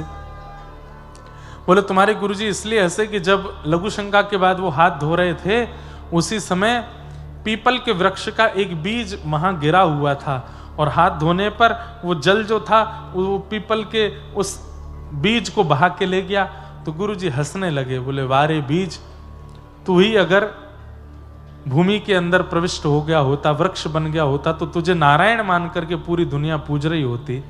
लेकिन तू केवल बीज मान करके संसारी विषय में ऊपर उठा हुआ है, इसलिए आज तेरी गति देख, केवल एक सामान्य से लघु शंका के जल में तू बह करके जा रहा है। संसार के लोगों पर हंसते हुए तुम्हारे गुरुदेव कह रहे थे कि जो अनेक बीजों को जन्म और अनेक लोगों को छाया प्रदान करने वाला वृक्ष बन जाता है, वो नारायण के समान पूजने लगता है। लेकिन जो वृक्ष से विहीन होकर के केवल बीज बन के पृथ्वी पर गिर जाता है, वो एक दिन किसी इसी प्रकार के मलमूत्र के जल में बह जाता है। संसार का जीव क्या है, वो विषय आसक्त है। अब ये बहुत समझने वाली बात, उसको ये चिंता नहीं है कि 7:30 बजे कथा पूरी हो जाएगी, 7 बजे महाराज जी चले, उसको ये चिंता है 7 बजे पूरी हो जाएगी, उसके बाद मुझे संदेश खाने वहां जाना है, मेरी जीव को संदेश की इच्छा हो रही है, मुझे उसको खिलाना है, विषय भोग की इच्छा। उसे ये चिंता नहीं है कि आज रात मेरा भोजन होगा कि नहीं, उसे ये चिंता है कि मेरे नेत्रों को उसको देखने की इच्छा है, वो मुझे दिखेगा कि नहीं या दिखेगी कि नहीं। उसे यह चिंता नहीं है कि रात्रि में सर्दी होगी या गर्मी होगी, मैं क्या ओढ़ूंगा क्या पहनूंगा। उसे यह चिंता है कि मेरे त्वचा को इस स्पर्श की आवश्यकता, ये स्पर्श उसको मिलेगा कि नहीं। मैं बहुत ढक करके बोल रहा हूं बातें। विषय भोग की आश में पूरी दुनिया दौड़ रही है। जो स्थिर होकर के एक वृक्ष बन करके खड़ा हो जाता है, जैसे साधु स्वामी विवेकानंद, वो वृक्ष हैं, क्योंकि आज तक उनकी छाया में कितने लोग आनंदित हो रहे हैं, आज तक उनके द्वारा प्रकट किए गए फलों को कितने लोग चाख रहे हैं, वो वृक्ष हैं। हम आप सब वृक्ष नहीं, हम बीज हैं। वृक्ष बनने की सामर्थ्य हम में है, पर विषय भोग में हमारी इतनी इच्छा है कि हम संसार के विषय भोग रूपी उस जल में बहते जा रहे हैं। कबीरदास जी ने प्रकट हो गया, इसलिए तुम्हारे गुरु जी हंस रहे थे। खोजी जी बोले इतनी गहरी सोच मेरे गुरु जी की, वो सामान्य हाथ धोते हुए बीज बह गया तो इस पर इतना गहरा चिंतन कर लिया। तुरंत जाकर के गुरुजी से उन्होंने कहा, गुरुजी आप इतने साल पहले इस बात पर इसलिए हंसे थे। गुरुजी ने कहा मेरा शिष्य, हृदय से लगा लिया। बोले अब तुझे परमात्मा से मिलने से कोई न रोक सकता। क्यों? क्योंकि मैं तुझसे रीझ गया। भले ही मुझे परमात्मा नहीं मिले, पर मेरी प्रसन्नता से तुझे परमात्मा जरूर मिलेंगे। ये गुरु में सामर्थ्य है बंधुओं। गुरु यदि प्रसन्न है, आचार्य यदि प्रसन्न है, साधु यदि प्रसन्न है, और एक बात कह दूं, हरि कथा सुनने वाले, हरि चिंतन करने वाले, हरि सेवा करने वाले वैष्णव आपसे यदि प्रसन्न है, तो ठाकुर जी आपसे अति प्रसन्न हो जाएंगे। वो यदि आपसे प्रसन्न है तो आप में योग्यता नहीं ठाकुर जी को प्रसन्न करने की। अब यहां इतनी संख्या में लोग आए, इतनी संख्या में वैष्णव अगर मुझसे प्रसन्न हो गए, मेरे कथा सुनाने के भाव से आनंदित हो गए, तो आप सबकी प्रसन्नता जगन्नाथ जी को प्रसन्न कर देगी। जगन्नाथ जी को, लाला बहुत बढ़िया, तू ऐसे ही सबन को प्रसन्न करे कर। आपकी प्रसन्नता ठाकुर जी की प्रसन्नता से ज्यादा आवश्यक है मेरे लिए, और आप लोगों के लिए गुरु की प्रसन्नता। हम भले ही यहां से नीचे आपके गुरु नहीं है, पर जितनी देर यहां बैठे उतनी देर आपके गुरु हैं। और उतनी देर आपको वो विचार करना चाहिए कि ये प्रसन्न रहें, कथा में सोए ना, कथा में हल्ला ना करें, कथा में कुछ पिए ना, कुछ खाएं ना, किसी को परेशान ना करें, शांति बना करके रखें, ताकि ये प्रसन्न होकर के कथा सुनाएं। तो ऐसी कथा सुना देंगे कि 7 दिन में हमको भले ही ठाकुर जी का अनुभव नहीं हो, आपको हो जाएगा। हम प्रसन्न हो गए तो, और हम नहीं, व्यास मंच पर सुशोभित होने वाला, व्यास गद्दी पर बैठने वाला कोई भी वक्ता यदि गुरु रूप में अगर आपने उससे मान के उसको प्रसन्न कर दे, उसकी प्रसन्नता दक्षिणा से नहीं है। और दक्षिणा से प्रसन्न होने वाले अगर कोई गुरु जी हो तो वो हम नहीं है। हमारे सामने आप बैग भर के धर दो, ले जाओ महाराज जी हमको इतने दिन कथा, हम नहीं सुनाएंगे। हम आपको अपनी वास्तविकता बता रहे हैं। जब से लोग बाग बहुत ज्यादा आने लगे कथा में, तब से लोग ये प्रलोभ भी हमको देने लगे हैं, इतना ये ऐसे ये वाला सुना दो, ऐसा कर दो, यहाँ एक दिन के लिए आ जाओ, इतना दे देंगे। प्रसन्नता हमारी केवल इसमें है कि आप प्रसन्न होकर के, भावना में युक्त होकर के, भक्ति भाव से युक्त होकर के बस झूम करके कथा सुनो और भगवत अनुभव कर लो। आज के 8वें दिन की मैं गारंटी नहीं लेता उस दिन आपको अनुभव होगा कि नहीं, पर इन 7 दिन में अनुभव हो जाएगा। ये भागवत जी के मंच की हम गारंटी ले सकते हैं कि इसकी गारंटी है कि 7 दिन में आपको अनुभव हो जाएगा। प्रयच्छति गुरु प्रीतो वैकुंठम योग दुर्लभम। बड़े बड़े योगियों को दुर्लभ जो वैकुंठनाथ हैं, वो प्रसन्नता गुरु की प्रसन्नता से प्राप्त हो जाते हैं। 88,000 सोनकादि ऋषियों ने सूत जी महाराज से प्रश्न किया, कलिकाल में मानव कल्याण कैसे हो, इसका कोई रास्ता बताइए। तब सूत जी महाराज ने कहा, कालव्याल मुखग्रास त्रास निर्णा सहेतवे श्रीमद् भागवतम शास्त्रम कलौ कीरेण भाषितम्। इस कलिकाल में व्यक्ति समय रूपी व्याल के मुंह में बैठा है। व्याल कहते हैं सर्प को। समय व्याल है, सर्प है, और उसके मुख में हम आप सब लोग ग्रास बने बैठे हैं। जैसे मुख बंद करेगा हम सबकी मृत्यु निश्चित है, कभी भी हो सकती है। लेकिन मृत्यु हो उससे पहले पहले क्या करें? बोले श्रीमद् भागवतम शास्त्रम कलौ कीरेण भाषितम। यदि भागवत जी का आश्रय लेकर के और भागवत में बताए हुए मार्ग पर वो व्यक्ति कलिकाल में चलने लग जाए तो ये काल रूपी व्याल भी उसका कुछ नहीं बिगाड़ पाएगा। भागवत जी ही एकमात्र ऐसा साधन है जिसके मार्ग पर चल के जहां बताई गई बातों को अनुकरण करके, अनुमोदन करके यदि आप अपना जीवन जीने लग जाओ तो इस कलिकाल में भी भगवत प्राप्ति संभव है। आपको हजारों प्रकल्प बताए जाएं, प्रयास बताए जाएं ठाकुर जी की प्राप्ति के, लेकिन वो श्रीमद् भागवत से अलग हैं, रामचरित्र मानस से अलग हैं, वाल्मीकि रामायण से अलग हैं, हमारे धर्म शास्त्रों से अलग हैं, तो उनके माध्यम से भगवत प्राप्ति निश्चित नहीं है। पर भागवत जी में बताई गई मार्ग, अच्छा इसके पीछे भी एक कारण है, बहुत ध्यान से सुनिएगा। श्रीमद् भागवत के 11 स्कंद में भगवान कहते हैं, ये वही भगवतः प्रोक्तः उपाया आत्मलब्धये।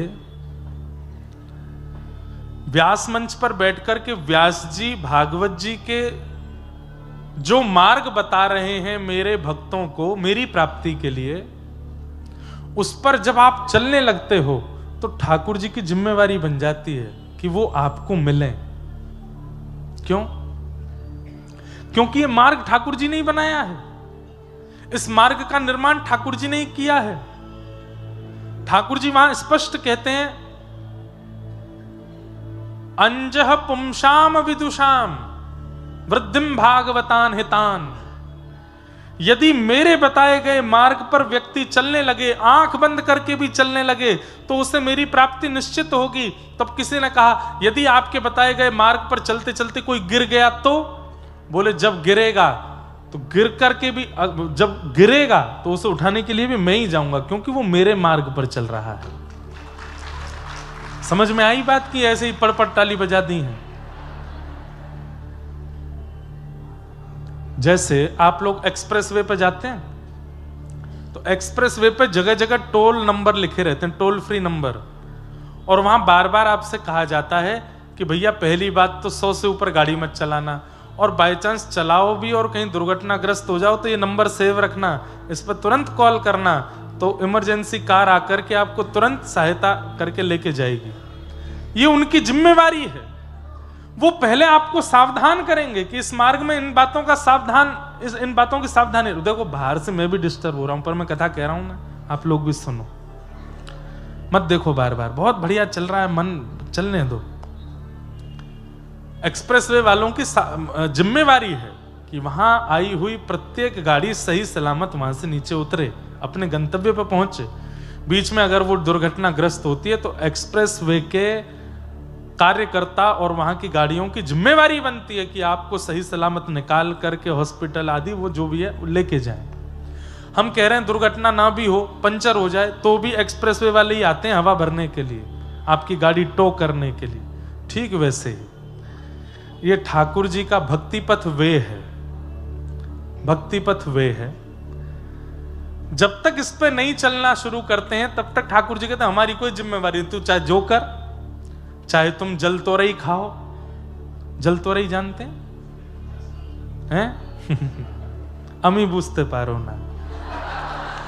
बंगाल के लोग बताओ, उसको भी जल तोरई बोलते हैं, जल की तोरई है। अब भक्ति पथ वे पर अगर नहीं चल रहे हो, आप चाहे जो खाओ, जो पियो, चाहे जो करो, ठाकुर जी कहते हैं खुद भुगतना, हमसे मत कहना। नरक में सब तुम्हारा हिसाब बराबर होगा, और नरक में होगा बाद में, उससे पहले दुनिया में भी होगा। दुनिया में भी कर्म तुम्हारे आएंगे।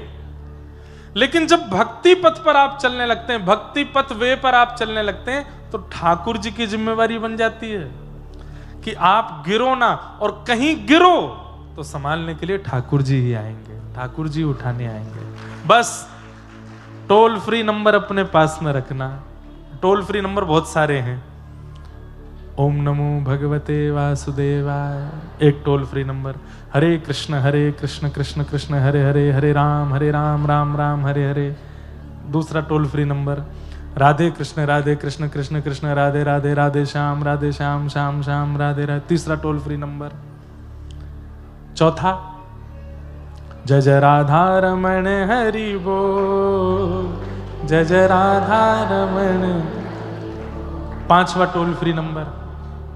और छठवा टोल फ्री नंबर, जय जय राधा वल्लभ श्री हरिवंश, जय जय श्री वृंदावन श्री वनचंद। छठवा toll free number, Shriman Narayan Narayan Narayan. सातवां टोल फ्री नंबर, मैया तेरे पांव पड़ूं एक बार हरि बोल, भैया तेरे पांव पड़ूं एक बार हरि बोल हरि हरि हरि बोल। आजकल एक नया टोल फ्री नंबर और आया है, जगन्नाथ चका नैन नीलाचल वारे,